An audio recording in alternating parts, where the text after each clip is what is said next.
Can't you see I'm no good without you? Take my lips, I want to lose them. Zhuangzi conta uma história muito engraçada que ilustra o caso de Carlos Bourret com Einstein. Diz ele que um homem tinha pavor da própria sombra e das próprias pegadas, achava ambas monstruosas e, para se livrar delas, começou a correr. Quanto mais corria, mais pegadas deixava e mais a sombra acompanhava. Pensando que não estava correndo rápido o suficiente, correu cada vez mais até morrer de exaustão. Zhuangzi concluiu: se ao menos tivesse parado sob a sombra de uma árvore, sua sombra teria desaparecido. Se tivesse permanecido quieto, não haveria pegadas, mas sua própria estupidez o matou. É o caso de Noguet, que é perseguido pela inteligência, pela cultura, pela honestidade intelectual, mas com pavor foge e provavelmente algum dia cairá exausto ou morto de congestão, de tanto comer capim. E agora passemos para os primeiros pontos da ridícula e estapafúrdia reflexão de Noguet sobre Einstein. O caso estapafúrdio da imaginação em Einstein.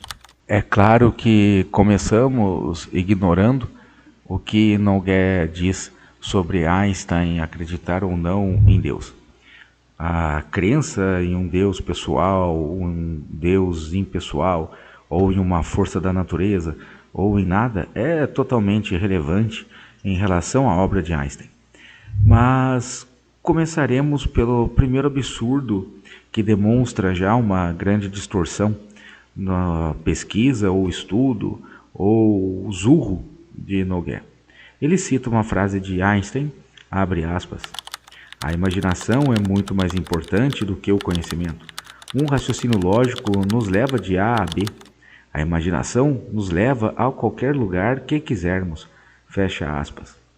Einstein disse realmente isso em uma entrevista a George Sylvester, publicada em 1929. Mas é preciso entender o contexto completo.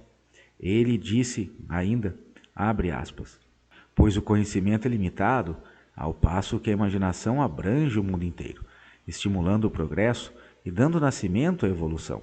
Fecha aspas. Einstein falava do momento pré-científico da descoberta, do impulso criador que permite formular hipóteses. Ele não estava ali discutindo a física experimental, nem dizendo que leis naturais são absolutamente imaginativas ou ainda relativas ao observador, como Noguet insistirá. Na verdade, ele falava aquilo que sabemos estudando a história da ciência e a história da própria filosofia, que a imaginação inicia todo o processo. A verificação empírica e matemática sempre parte da imaginação. É assim até hoje nas invenções tecnológicas. Quantas coisas que temos hoje com o avanço da tecnologia não começaram na literatura de ficção científica ou ainda nos ousados desenhos e projetos de Da Vinci. Noguet é desonesto aqui ao interpretar essa frase como um princípio físico da metodologia de Einstein e incorre exatamente uma confusão entre imaginação criadora e fundamentação científica. Isso Einstein nunca cometeu. E agora podemos passar para um dos exemplos mais cômicos que Noguet comete em relação à teoria de Einstein. O pedaço de pau em um balde de água. Noguet afirma de forma patética que um pedaço de pau dentro de uma bacia ou um balde de água parece formar um ângulo. Afinal, ele pode parecer angular, mas ele continua reto. Nós vemos um ângulo por uma série de fenômenos, enquanto o pedaço de pau continua reto. Noguet diz então que isso refuta a teoria de Einstein, pois, segundo Noguet, Einstein afirma que o marco de referência, o V angular, E, de fato, supostamente, segundo Nogués, ele seria angular. Então, a teoria da relatividade, diz Nogués, não é nem mesmo ciência, ele chama até de antessala da loucura. Mas qual é o problema aqui? Nogués, na verdade, faz um raciocínio de um sujeito que não saiu da quinta série, pois não conseguiu entender nem a questão das ilusões ópticas e acha que está refutando Einstein. Ele pega esse exemplo, um fenômeno banal de refração, que qualquer estudante daquilo que na época de Nogués chamavam de ginasial consegue compreender. E deduz desse absurdo que a relatividade seria uma espécie de ilusão subjetiva dos observadores. Ou seja, ele erra aqui o fenômeno e erra a própria teoria. É uma dupla vitória da ignorância, como o Flamengo de 2005, que ganhou a Libertadores e o Brasileiro, no caso de Nogués, é uma ignorância vitoriosa, uma ignorância que sai com 2 títulos. Seu ponto cego é evidente, ele confunde a aparência sensorial com descrição física. É óbvio que o pau parece angular, porque a luz muda de velocidade ao atravessar meios diferentes, e isso causa refração. Obviamente, o pedaço de pau não é alterado. O que é alterado ali é o trajeto da luz, e assim a percepção é alterada. É física elementar. O problema é que Einstein não disse e nem sugeriu que propriedades físicas mudam porque parecem diferentes em referenciais distintos. Isso seria relativismo perceptivo, não a relatividade de Einstein. Nogués ataca uma teoria que ele mesmo criou. A relatividade trabalha com transformações matemáticas entre referenciais inerciais, não com ilusões ópticas. A teoria de Einstein não afirma que o objeto é diferente porque parece diferente. Na verdade, afirma que certas grandezas medidas dependem do movimento relativo entre observador e fenômeno, e, sobretudo, que outras grandezas são invariantes. Nogués sequer sabe que a palavra-chave da relatividade é invariância, não ângulos ilusórios. Ele olha para um pau torto na água e acha que está fazendo filosofia sobre a ontologia do espaço-tempo. É o equivalente epistemológico de confundir a miragem com meteorologia. Se Nogués fosse uma pessoa séria, talvez ele tentasse argumentar e, primeiramente, fosse capaz de reconhecer a distinção que Einstein fez sobre a percepção sensorial, a descrição geométrica e a estrutura física das leis naturais. Mas isso exigiria muito estudo, e quem prefere refutar os monstros, ou como na história de Zhuangzi, os monstros das próprias pegadas e da própria sombra, acaba formando uma situação ridícula. Nogués, então, não refutou ponto algum. Ele apenas revelou que não tem um estudo ginasial para entender a diferença entre óptica elementar e física teórica. É um caso clássico de alguém que, diante do universo, ainda pensa como quem olha para um pedaço de pau em um balde de água. O defunto em um barco. Nogués, mais uma vez, demonstra que sua compreensão de física é proporcional à profundidade de um cinzeiro vagabundo. Ele pega um exemplo simplista, um cadáver num barco, e imagina que com isso destrói a relatividade. A eterna síndrome do amador que acha que descobriu um erro onde só existe sua própria ignorância. Este erro é central e colossal. Ele confunde o estado físico absoluto com o movimento relativo. A relatividade não afirma que o homem está em movimento porque parece estar. Afirma que movimento é definido em relação a um referencial. Isso não é invenção de Einstein, é o ABC da física desde Galileu. Se você está num barco em movimento, parado num convés, você tem um movimento relativo à margem, porque o barco se desloca. Um repouso relativo ao barco, porque você está parado em relação ao convés. Einstein não discute aparências, ele descreve a estrutura matemática da cinemática. Nogués acha que Einstein diz que o homem é simultaneamente parado e também está andando como se fosse uma contradição ontológica. Não entende que são descrições relativas a sistemas diferentes. É como confundir gramática com metafísica, porque a mesma frase pode ter sujeito em uma língua e não ter em outra. E então, Nogué aparece com o argumento do cadáver, provavelmente achando que encontrou aqui a grande refutação da relatividade, pois ele diz que se um cadáver está em um barco em movimento, pela teoria de Einstein, seria afirmar que o cadáver está de fato em movimento, não como uma massa agregada do barco, mas de fato em movimento. Na cabeça de Nogué, é isso que Einstein teria afirmado. Ele acaba de redescobrir aquilo que todo aluno aprende nos primeiros anos de aulas de física. Um corpo pode estar em repouso em um sistema e em movimento em outro. Isto é, Nogué acaba utilizando aquilo mesmo que ele pretendeu refutar. O exemplo do cadáver não prova nada.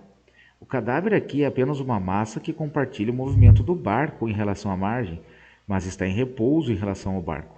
Não há qualquer contradição ou paradoxo aqui, ou mesmo uma afirmação de que o cadáver está ou é em movimento. Há uma capacidade profunda de distinguir, no caso do Nogué, o que é ontologia, isto é, o que algo é, o que é cinemática, como algo se move, e referencial, aquilo em relação a quem você mede o movimento. Nogué acha que refuta Einstein dizendo que as coisas são como são, independentemente do observador. Mas isso é um truísmo filosófico irrelevante para a física. Claro que a coisa em si existe. Einstein nunca negou isso. Relatividade é diferente de relativismo, não é idealismo sensorial. E muito menos é um psicologismo perceptivo. É pura física. Nogué luta contra uma teoria que só existe na cabeça dele. Ele refuta a sua própria incapacidade de distinguir conceitos diferentes. E isso em um sujeito que se diz professor de filosofia e se aventurou até em um patético curso de física. E agora temos o grande festival de piadas de salão, um show digno de Ari Toledo, de tão engraçado. Pois o burro senil atinge o ápice de sua confusão mental.